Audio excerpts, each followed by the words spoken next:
Hello बच्चों, क्या हाल चाल। और आज फिर से आपका भाई लेकर के आया काफी मोस्ट इंपॉर्टेंट टॉपिक, क्लास 12 का इंग्लिश का लेसन 1। तो चलिए फिर से एक बार हम आ चुके हैं इस BA concept king YouTube channel पर। फिर से एक बार मचेगा अब इंग्लिश में तहलका। तो चलिए शुरू करते हैं इस चैप्टर को। लेकिन इस चैप्टर को शुरू करने से पहले आप लोगों से हमेशा की बात ही, हर बार आपका भाई हमेशा सा रिक्वेस्ट करते आया है कि आप अगर इस चैनल पर नए हैं तो चैनल को सब्सक्राइब करें, वीडियो अच्छा लगे तो लाइक करें और कमेंट सेक्शन में जरूर कमेंट करके बताओ कि आप लोगों को ये वीडियो कैसा लगा। तो चलिए स्टार्ट करते हैं इस पाठ को।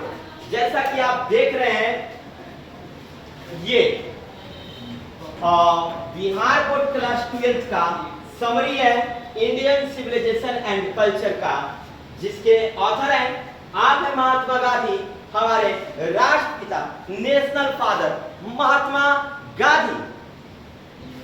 तो इस पाठ का समरी हम लोग जानेंगे। तो चलिए स्टार्ट करते हैं इस पाठ का समरी। जैसा कि आप देख भी रहे हैं, थोड़ा सा वर्ड को बड़े करते हैं हम।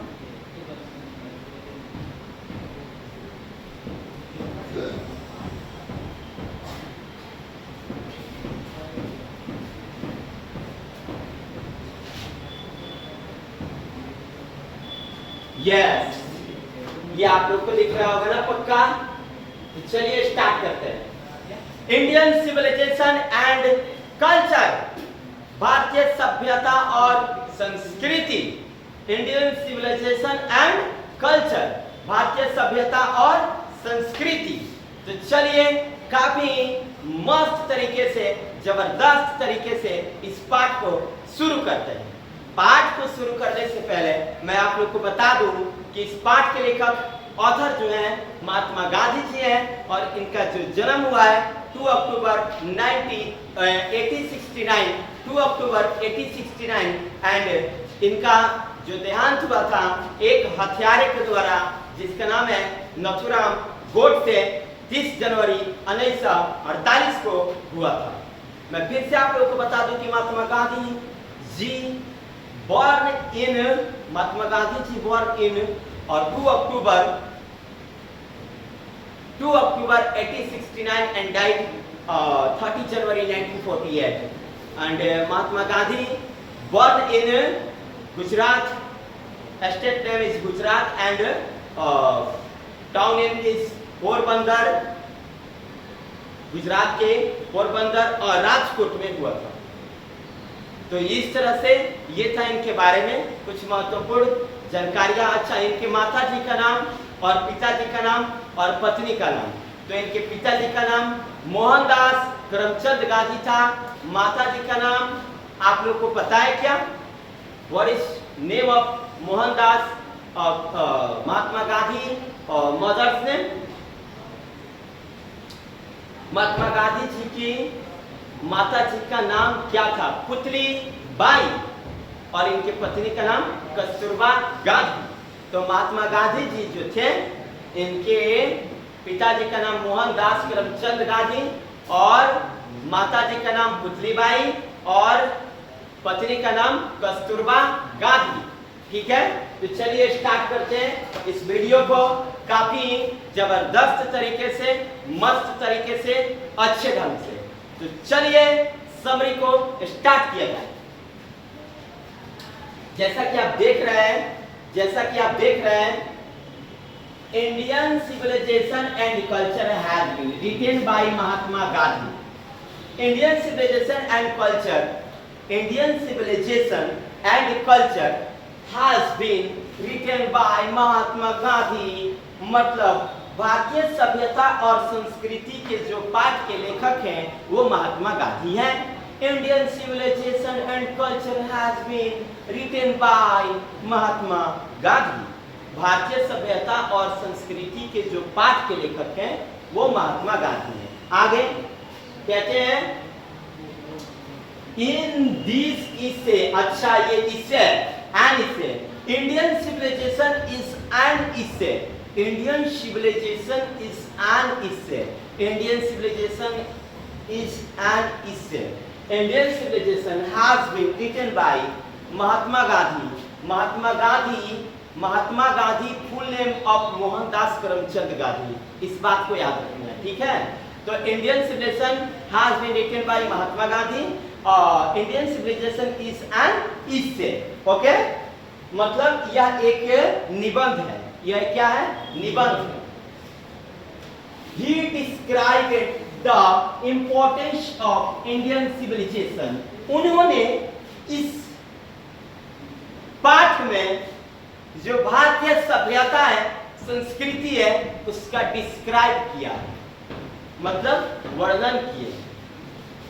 लिखता है he described the importance, महत्व जो है हमारे भारतीय सभ्यता और संस्कृति का, उसको इस चैप्टर में डिस्क्राइब किया गया है। इंडियन सिविलाइजेशन एंड कल्चर का जो इंपॉर्टेंस है उसका डिस्क्राइब इस पाठ में किया गया है। तो चलिए मैं फिर से एक बार रिविजन करा दूं आप लोगों को। जैसा कि आप देख रहे हैं, Indian civilisation and culture has been written by Mohandas Karamchand Gandhi and Indian civilisation is an essay।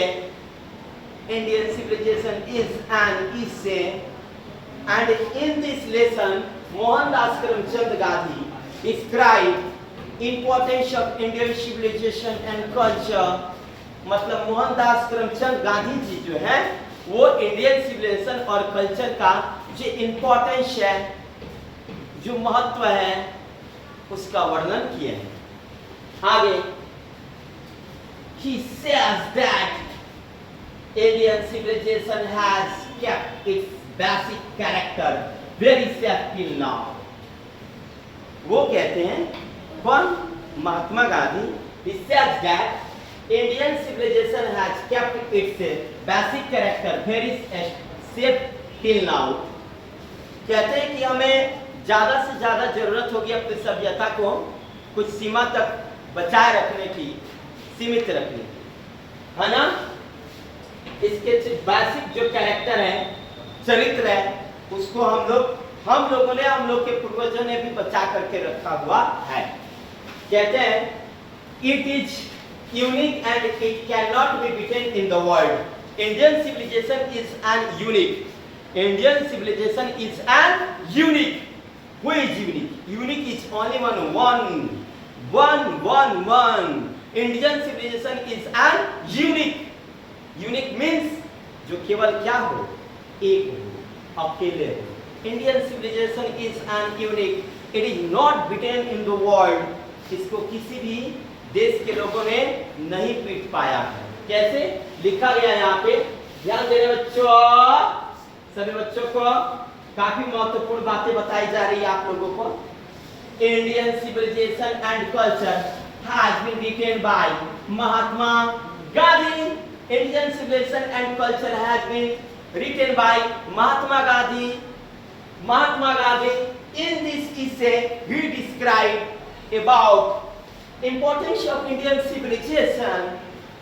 इस पाठ में महात्मा गांधी जो है इंपॉर्टेंस ऑफ इंडियन सिविलाइजेशन, मतलब भारतीय सभ्यता संस्कृति के महत्व पर क्या डाले हैं? प्रकाश, डिस्क्राइब किए। आइए और भी बेहतरीन ढंग से इस पाठ को समझने का प्रयास करते हैं। तो चलिए देख रहे हैं आप लोग। He says that Indian civilization has kept its basic character very safe till now। उन्होंने कहा है कि हम लोगों के पूर्वजों द्वारा भी इस जो हम लोग की भारतीय सभ्यता और संस्कृति, उसके चरित्र को बचा करके रखा गया है। It is unique and it cannot be beaten in the world। ये बिल्कुल ही यूनिक है, नंबर 1 है। पूरे विश्व के लोगों ने कोई भी इसे पीट नहीं पाया है। Can not B beaten in the world। Indian civilization is an unique cannot be beaten in the world। आगे देखते हैं। Rome, Greek, China, many other countries left their own ancient civilization and accepted western civilization. वाह, आप देखो रोम को, आप देखो China को, आप देखो ग्रीक को, इन सारे लोगों ने अपनी अपनी सभ्यता को भुला दिया और वेस्टर्न सिविलाइजेशन को क्या किया, अपना लिया। रोम, ग्रीक, चाइना अपनी सभ्यता को क्या किया, छोड़ दिया और वेस्टर्न सिविलाइजेशन को क्या किया, अपना लिया। कहते हैं ना कि Rome, Greek, China, many other countries left their on ancient civilisation, अपनी सभ्यता को, अपनी प्राचीन सभ्यता को क्या किए, इन सारे लोगों ने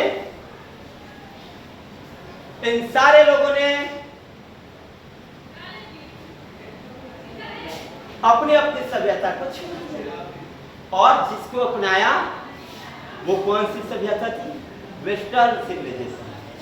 आगे, the people of those countries believe in materialism. अरे वहां के लोग जो हैं मेटेरियलिज्म पर आधारित हैं। कहते हैं ना, the people have those countries believe in materialism. वहां के लोग जो है वो मेटेरियलिज्म पर आधारित हैं। कौन लोग? ग्रीक के लोग, रोम के लोग, ग्रीक के लोग, रोम के लोग और साथ ही साथ चाइना के लोग। किस पर आधारित है बच्चों? मेटेरियलिज्म पर, मेटेरियलिज्म पर। कहते हैं ना आगे, but Indian civilization did not change. लेकिन इंडियन सिविलाइजेशन चेंज नहीं हुआ, इंडियन सिविलाइजेशन नहीं बदला। ग्रीक, रोम, चाइना एक्सेप्ट किया लो किसके सिविलाइजेशन को? वेस्टर्न सिविलाइजेशन को। लेकिन लेकिन लेकिन India no change, India is no change. लेकिन इंडिया नहीं बदल पाया। देख लो, it is really said that our mind is a restless bird. वो कहते हैं कि our mind is a restless bird. हमारा ये जो मन है ये एक स्वतंत्र क्या है? पक्षी है, परिंदा है। किसी भी अच्छे से अच्छी चीज इसको कितना भी दे दो, कभी ये संतुष्ट नहीं होता और इसकी चाहत जो होती है बढ़ती जाती है। इसीलिए कहा गया है mind is a restless bird. इसके अलावा the more it gets the more it wants and still remains unsatisfied. कहा गया है कि जब हम अपने दिमाग को, हमारा जो दिमाग है हम इससे कंट्रोल नहीं है, और mind is a restless bird. आगे कहते हैं ना, the more it get the more it want. आप जितना इसको दोगे उतनी चाहत इसकी क्या होती जाएगी? बढ़ती जाएगी। आप ना एक चीज को देखो तो उससे आपका देखो, थोड़ा देर देखते हो तो मन भर जाता है, फिर उससे भी अच्छा जब आप देखते हो तो इसको आप इग्नोर करते हो, उससे बेस्ट वाले को देखते हो, है ना? हम लोग बेस्ट बेस्ट बेस्ट चीज करते करते ये स्थितियां हो जाती। इसलिए भाई, mind is a restless bird, mind is a restless bird, mind is a restless bird.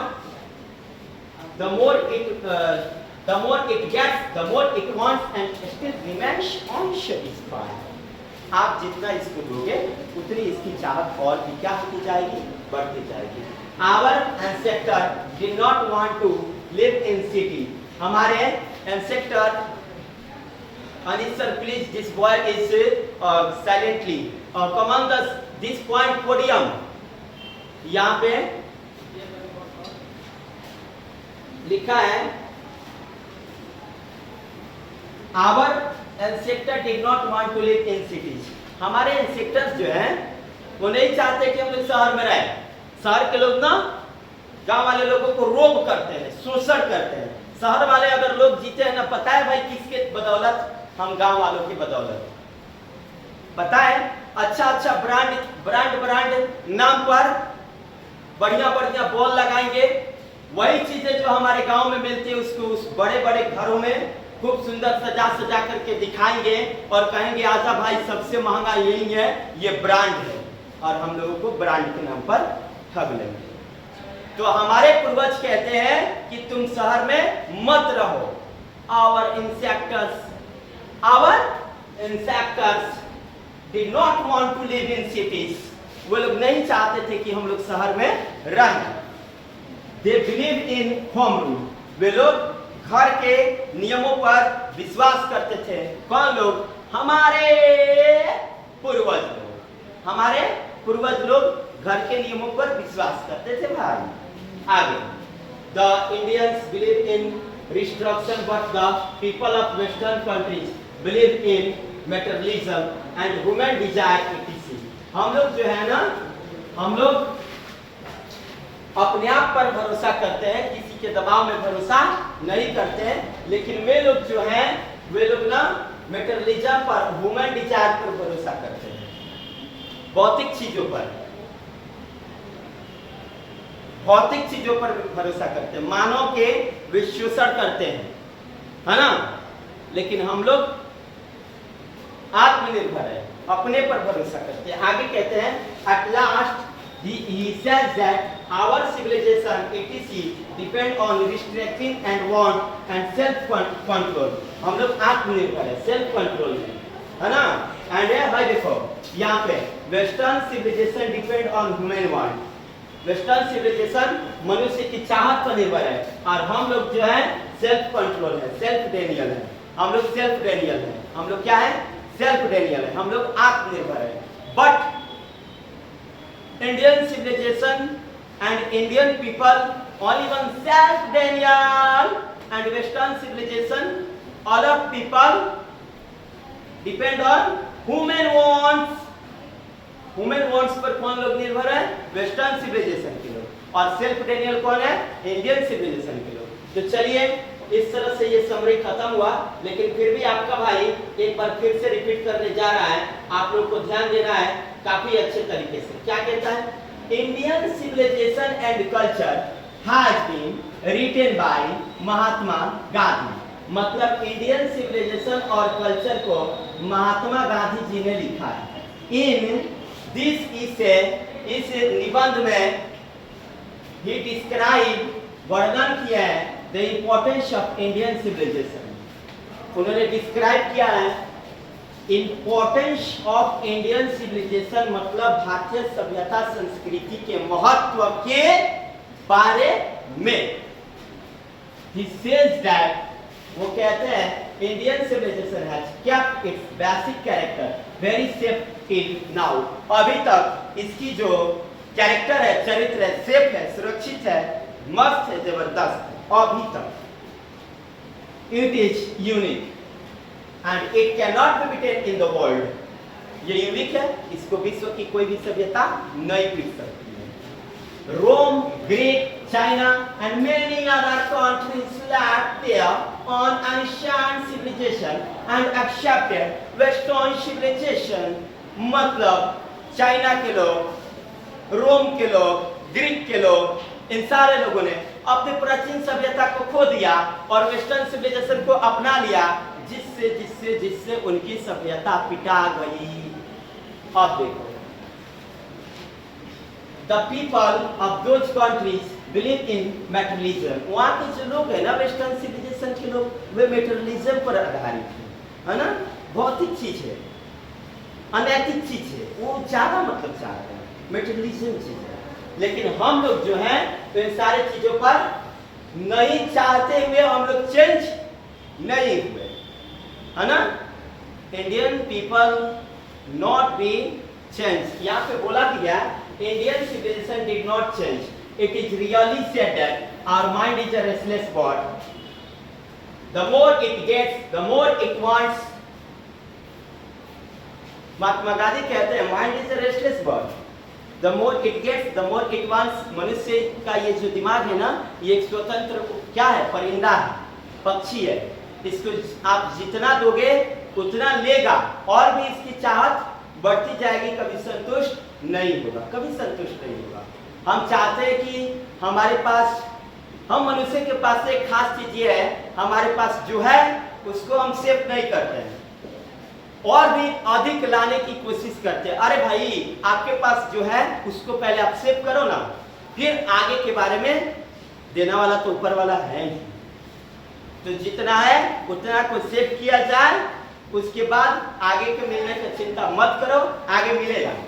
आगे, our ancestors did not want to live in cities. हमारे पूर्वज लोग चाहते थे ना कि हम लोग शहर में नहीं रहे, because cities people robbed by village people and cities have many robbers and thieves.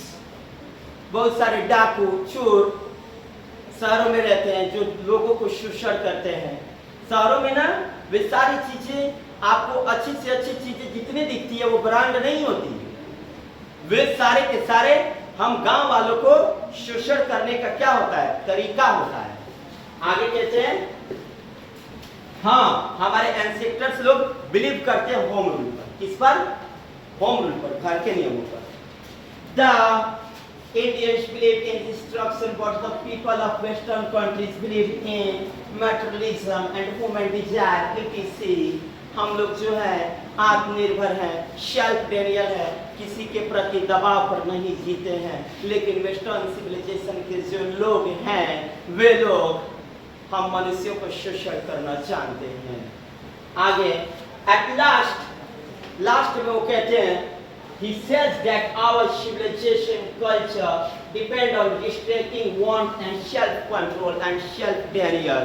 हमारी जो सभ्यता और संस्कृति आत्मनिर्भर है और western civilization depend on human wants, मतलब वेस्टर्न सिविलाइजेशन है वो मनुष्य के चाहत पर निर्भर है। वेस्टर्न सिविलाइजेशन के जो सभ्यता है, संस्कृति है। तो आशा करता हूं कि ये वीडियो आप लोगों को काफी अच्छा लगा होगा। तो मिलते हैं फिर अगले वीडियो में। लेकिन आपका भाई हमेशा की बात फिर से एक बार रिक्वेस्ट करेगा, अगर आपको ये वीडियो अच्छा लगता है तो चैनल को सब्सक्राइब करें और लाइक करें और साथ ही साथ कमेंट करें और कमेंट करके ये जरूर बताओ कि ये वीडियो आप लोगों को कैसा लगा और ज्यादा से ज्यादा मात्रा में अपने दोस्तों में शेयर करें। और एक खास बात, अगर इस समरी का आपको पीडीएफ चाहिए तो नंबर है व्हाट्सएप नंबर, इससे जरूर जुड़े और आपके पास ये पीडीएफ चला जाएगा। तब तक के लिए आज के लिए इतना ही काफी। फिर मिलते हैं नेक्स्ट वीडियो में इसी तरीके से, दमदार तरीके से। आज के लिए इतना ही काफी। जय हिंद, जय भारत।